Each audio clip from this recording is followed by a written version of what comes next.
Welcome to Malcolm and We, a uh, what are we? We're an internet program uh, heard around the world and even in Brooklyn, which is my new thing. And I'm Malcolm Berman. I'm the co-host, and I'm the host, and the co-host is Yana Larson. And Yana, introduce our guest. Certainly will. David Cobb is a people's lawyer who has sued corporate polluters, lobbied elected officials, run for political office himself, assisted in the planning and implementation of numerous projects and initiatives, organized significant fundraising programs, designed campaign plans, launched key blueprints for success for marginalized communities, and has been arrested for nonviolent civil disobedience himself with the arrest record to prove it. Before all this, however, he was raised in the rural South and grew up in poverty and worked as a deckhand and in construction before starting college. He got his start in organizing in the 80s as part of the student anti apartheid movement. Then he was an active student leader in the presidential campaigns of Jesse Jackson and Jerry Brown. And not surprisingly, he became an active participant in the global justice movement, mass demonstrations, and protests of the 90s. Staying on the path of rightness, David was a principal with the Program on Corporations, Law, and Democracy, helping to popularize resistance to corporate personhood, and served on the U.S. Social Forum National Planning Committee. In 2010, he helped to co-found Move to Amend.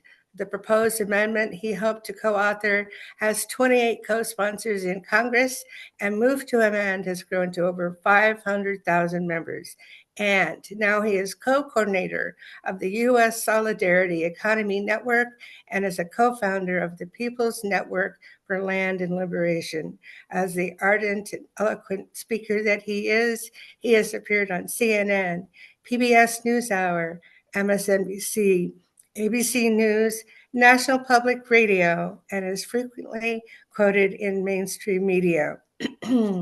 In short, David is a visionary strategist who puts theory into practice and strives to acknowledge mistakes and errors in order to learn from them. He walks the walk and talks the talk, and we are so grateful to have him here today. Welcome, Mr. David Cobb. And now we need with their audience. It's a round of applause. Oh, well, listen, I'm now feeling embarrassed, John. I hope I can live up to that introduction. Malcolm, it's a pleasure to be with you. Yeah, David, you remind me of my not my background, but my youth, but 20 years before that, in the mid '60s. Because Well, I went through that whole period in the mid '60s when I went to CCNY in New York uptown, and when I went to campus, the students were picketing against the war in Vietnam, and at that time nobody knew there was a war in Vietnam. no, listen, Malcolm, I have done my homework and due diligence, so I know a little bit about you as well, and see that you can code switch with the best of them. What I would say is this. Just imagine that my life has just been what yours would have been if you had been born a decade later, right? Like, so you're a decade behind, before me. I'm just a decade behind you, trying to figure out what needs to be done to create the world that we so desperately need and so richly deserve. Oh well, we have quite a task ahead. That's It's why. like, what happened to all the work we David, as we talked before, raise your head a little bit. For some reason, you're going back again. Okay, how about Okay, that? yeah, Okay, so much look at better. here. I'm going to say this. I think it's really important that we understand that the Trump administration and everything that we're facing is a function of a series of structural crises. Donald Trump is symptomatic. He is absolutely horrific, but he's not in and of himself the problem. The problem is that we are facing an ecological collapse. It's not coming, it's here and accelerating. In addition to that, we are facing the what I would call end stage capitalism. not just merely late stage, but we are watching techno feudalism get created with the techno bros. We are seeing a new kind of capitalist enclosure that's literally restructuring all of society, which is leading to the rise of fascism, not just in the US, but across the world. Because, Malcolm, I think it's important that we recognize fascism arose in the 1930s because the entire world order was shifting from basically an agrarian society to an industrial one. And today we are seeing and witnessing the shift from not just industrialism, but industrialism and financialization into a techno feudalist society where people are feeling they don't know what's happening. And the challenge is that fascists, just as in the 1930s, today have a plan. And that plan is an us versus them. It is hyper nationalistic. It is horrific, but they are winning people over. And I'll just say to Yana and to you, Malcolm, and to the listeners, viewers of this program, our job is to tell a different narrative that invites people into concrete action that will meet their objective material needs. It sounds good. The thing which I think loses a lot of people is when we talk about giving names to things. People, I think, are very basic, the basic feeling. I think people are looking at the economy. They're not looking at the stock market. They're not looking how much rich people are making. What they're looking is going back simplistic, how much eggs are costing, which has nothing to do with the economy. It has to do with the bird flu. They're looking at how much gas is. They're looking at how much they have to pay for rent. And they're tired of the former administration. Oh, everything is fine, and the economy is fine. It's probably one of the best economies in the world. And I think people don't realize that us in the United States are living better than most people in the world, and their economy is better, and the inflation is less, and costs are less. The second thing, which I think President Trump has, he has like an authoritarian type of voice that he's going to do this. It's me. I'm going to do it because people are afraid of me. And I think people, that's almost like a father figure. It's not a loving figure, it's a father figure. Daddy will take care of it. And that's what he has gotten into. That's what people believe of him. And I think it's going to, at least I hope that it's going to change when everything he promised does not come through. Like they were talking about, I heard Vance the other day, and they were talking about the egg price and the economy. And one of the reporters said, "How come the prices are coming down?" I said, "Well, that's not so easy. It's a hard thing to get prices to come down. But yet, when they were running, it was day one, we're going to bring prices down. I don't see prices coming down. Or we're going to end the wars, the war in Ukraine and the war in Gaza. With the war in Gaza, they got it going, but I don't think it's any place near being settled. But people believed him because they want to believe him. They're tired of what's happening. But I don't know how you can change it. And I think you can't use, the normal terms that have been used before, such as you were saying. I don't think people relate to that. And half of our nation not, voted for Trump, even though most of them admit he's a horrible person. But they want a leader to take the reins, and they feel he's going to do it, which I don't. I think he's ruining the nation. Well, let's let David share some ideas. Yeah, well, this is my show. I no, Hey, I, it's mine too. sometimes I do that too much. I do too much talking Yeah, and too too much little. talk. Okay, Let's listen. what are you doing, David? Let's say on a day-to-day basis to actuate what you feel. Well, for example, I'm going to actually let all of what you just said pass because I would interrogate almost everything that you said, and I have mostly, frankly, some disagreements with you. But I Mm. will take on like what is it that I and we at the U.S. Solidarity Economy Network and the People's Network for Land and Liberation do. We are creating community land trusts to decommodify land for both food production using indigenous practices and agroecology practices. We are providing housing for people that would take it off of the speculative market and quit treating housing as a commodity to be bought and paid for at a profit, and instead like a human need that needs to be provided. In addition, we are incubating worker-owned cooperatives so that people can actually own their own labor and own their own time and make money. We are assisting with art and culture projects. We are initiating political education campaigns that are not about, like, did you do the theory work, but instead helping them to understand what is surplus value, what is use value, what is social reproduction. Like, I absolutely believe and know from personal experience that there are literally millions of people who want to understand what is going on. And so we're trying to help provide a context that shares how we see what is going on.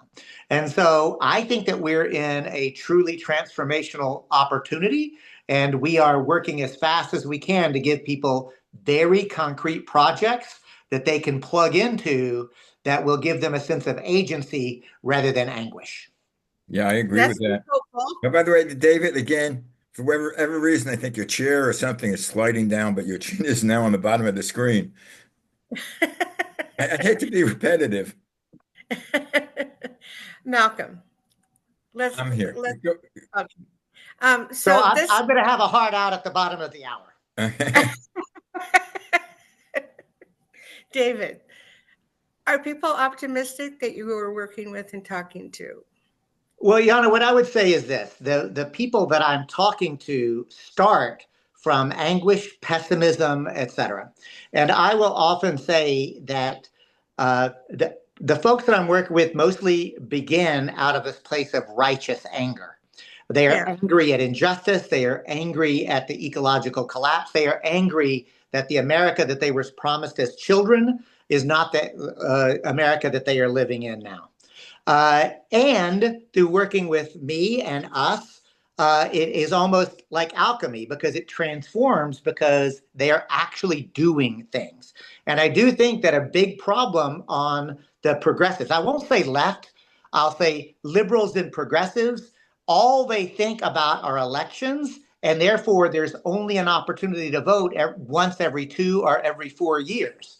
I am not an electoral fetishist. I am actually doing work every single day. And the people that I'm working with, I would say, have transformed that anger and that despair into, at best, I'd say, cautious optimism. So it would be instead of it being like a federal government, which it still would be, but it's more feels more like a people's government. Well, yeah, I mean, I think it's an interesting way that you framed it, Yana, because for me, I don't get like theory is incredibly important, but so Yes. is practice. I like to say theory without practice is just mere contemplation. Right. But All practice without in the sky, but pie bringing in the it. sky, coffee shop conversation, right? Yeah. But practice without theory is just randomly doing things, Right. right? You don't And know I do why you're think that doing it and what your impact could be. and so for us, Yana, what we do at the U.S. Solidarity Economy Network and the People's Network for Land and Liberation is we have a very clear grounding in a theory of change. It is to meet people's objective material needs for housing, for food, for work, for art and culture. Because again, art and culture is a human need. It's not just an add-on, right? And so by giving people an invitation into that, it is making their lives better, and they're doing it. And I want to be clear about this. We don't think that the government can do it for us, right? But we also don't think that government can stop us unless they lock us up, right? Right. So I like to say I work on policies and practices like move to Anand, like public banking, like universal basic income, but all with the understanding that I'm trying to influence government to make it easier to do the work of real democracy. And real democracy just means that the people rule, we govern ourselves, we have the ability to manage our own affairs. And I don't think you can do that under a capitalist economy. Yeah. Well, Right. how do you reach the people, and what type of people are Yeah, you I was wondering aiming that for? too. And where geographically do you find or is there, and does geography have an influence on finding the people who can see the rightness and reason of what you and your group are proposing? No, 100%. Look, all of our work is very place based, right? And I think that that's part of the problem is that especially the new generation that is so virtual, and whether it's TikTok or Facebook or X, Twitter, like whatever it is, right? Like, but I know that we have to meet people where they live, work, play, and pray. Like, and that means a physical space. So 100% I would agree with both of you that place matters. And I can tell you, we're operating in Jackson, Mississippi, the heart of the Neo Confederacy. We're Wow. operating in Atlanta, Georgia, in rural Vermont, in Western Massachusetts with immigrants for whom English is a second language. Native Roots Network in far Northern California with indigenous groups. So this will look differently depending on where you are and what your circumstances is, but it can be done anywhere. Yes, and with the virtual aspect being there, you can still say how people can do it in their own communities and form their grassroots movements based on the people that they can collect around there, because there are pockets everywhere. The middle of the country might be, I don't know, is it slow to catch on? Well, I mean that's up to you. It depends. Like what I would say is this: that you talked about it being pockets. What I would say is this: I can go into any pool hall or bowling alley uh, in this country, and in very short order, can get into a really good conversation about how the boss man and the rich and powerful have their boots on our necks. Now, Yeah. I'll hear some casual racism. I'll hear some casual sexism. But it's my job to connect with those folks and get them to understand that people like Donald Trump are billionaires who do not have their best interest at heart and are never going to be concerned about how their world operates. That's how I see it.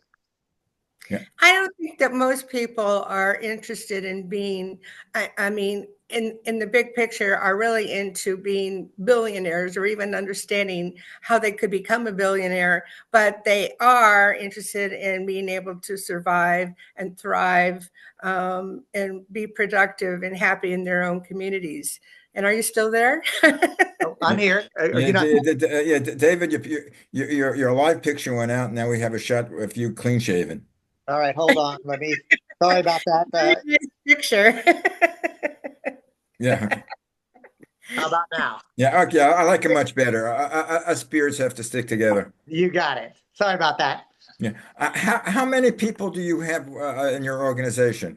Well, it depends on which one, right? The U.S. Solidarity Economy Network, which is just a loose affiliation of individuals, has hundreds of thousands. The People's Network for Land and Liberation are 6 community-based organizations, each of which have hundreds, but are actually putting it into practice in the real world. So again, I could say with honesty, hundreds of thousands or hundreds, depending on which organization you're talking And, about. and So how then are you there's financed? sorry, I Yeah, talked over you, okay, Malcolm. you always talk over me. No, I talk over you. How are you financed? Oh, well, it's interesting. Right now, we are working, we build what we call integrated capital stacks, which is we create small grassroots fundraising streams where people are literally giving as little as $10, $20 a month. We also have individuals of wealth who are giving hundreds of thousands of dollars. But we also go into philanthropy, where foundations, and we sort of jump through those foundation hoops. In addition, many of us are going for state and federal grants, although the federal grants are basically closing before our very eyes under the Trump administration. And then lastly, we are currently creating, Malcolm, what we're calling an impact investment fund, where we're going to go to people of wealth and say, rather than think about how much money you can make, let us make an appeal to you that you will help to create a society where your grandchildren can not just survive but thrive, to copy Yana's language, and we'll pay you back but we'll only pay you back 1 or 2%. So we are literally the reason that we're able to do so much is because we are actually creating, again, integrated capital streams where we are piecing together different types of money. Yeah. So it's not only for now, but for the future too. Yeah. Yes, that's right. In a way, you remind me a little bit of what my brother did. As my brother was a little older and he passed, but he started class actions in New York. Hmm. And what he would do is he would be suing these large corporations who, especially like banks and credit card people, who individually, if someone couldn't sue them, wouldn't pay, and the lawyers wouldn't take it. But as a group, there was Yep. a large fund. But I remember him going against, I think with Bank America or something, and the case was on appeal. And we're in New York, and he was up in Albany, and I went up to support him, and on his side was my brother. Just him and I think a co-attorney, and the other side they had like 20 attorneys for major corporation. It's a real steep mountain that he had to climb. But this was back in the 60s and 70s. Well, Malcolm, look, first of all, may the goddess bless your brother for doing the goddess's work in trial law. What I would say is this. As a successful trial lawyer, I did get individual justice for individual clients, but the fact pattern had to be right. The judge had to be fair. I had to get a good jury that would actually listen to the argument. But what I came to understand is it's the legal system is just as flawed as corporate media, just as flawed as the money in politics. So that's why, to me, I engage the real world right now with a clear understanding that all of the rules are actually stacked against us. And I'm trying to work with people to not only make their individual lives better, but to imagine that we could create the democratic republic that we were promised as children. Right. So it's a social construct, and because it's meaning that is created by mankind, that means it can be changed. It's not etched in stone. It's not ordained from above from the gods. It is something that can be modified to suit the needs of the people who should be able to direct how they want their lives to be. Well, what I always say in parts of the show, especially because Yana basically is in charge of getting the people here, getting my guests, which she does an excellent job because she's up to her neck with this with we the world. My basic thing is communications. So as I say to people that are on, if you are interested, take a look and see if I'm trying to build a whole network of shows based on social justice. And if you are interested, take a look at it, where possibly you could do your own show that I could put under, Malcolm Presents and under the wing of Malcolm and We. And you Well, could do I'll your tell own you, show every half hour a week. I'll tell you, since you've asked in the closing minutes, I actually have done for about 2 years a program called Rednet Gone Green, where I bring on social change guests. I imagine I have these kind of conversations. It's usually about an hour. So that may not be the right format for you. But if you know Professor Rick Wolf, who has 400,000 YouTube subscribers on his program, Economic Update at Democracy at Work, literally starting next Monday, my program is going over there. So if you're interested, Malcolm, I could ask the folks at Democracy at Work if they wouldn't mind putting Redneck Gone Green on your program as well. Because I'm not interested in making money as a media person. I'm a peaceful revolutionary interested in helping to educate, agitate, organize a peaceful revolution in this society. Yeah, well, that's one of my goals. The other goal is the second part. I want to make money. No, Okay. but the thing is, my most important thing is communications, is what you're doing. I want to reach the most people because that's the way we're going to change what's happening in this country, in this world. Because my thinking is more of an international thing. Because this show reaches, as I said, at the opening of the show, it reaches the world and beyond. I'm expecting any day, a message from some alien spaceship out there, communicating to me, say, I hear your show and we're in so and so What planet. But happened? Stranger things have. you never can tell. And if it is, then I'll do the movie on it. But Well, listen, thank you both for the opportunity to come on. I want to invite your listeners or readers, if you are viewers, if you are interested in this work, check out the U.S. Solidarity Economy Network. Very easy URL, ussen.org, stands for U.S. Solidarity Economy Network, or the People's Network for Land and Liberation, and that URL is as equally simple, landandliberation.org. okay, yeah, I know you have I have something to to do in do another my 2 minutes. thingy. I have to do my thingy before he dashes off. Well, Thank you. you could dash off. Thank you very much for joining us. Wait, let me do my little thingy No, you here. could do your thingy without him. Okay, do your thingy. If you have another minute, she has a thingy to do. Yeah. Okay. Here's my thingy. Join We for MLK, Manifesting the Dream, and 40 Days of Peace. Take action and be of service at we.net/MLK. And David, thanks so much for being here. I hope you had a good time. Yeah, I did have a good time. It was a lovely 30-minute conversation. yeah, Y'all take good care. yeah. David, just be repetitive.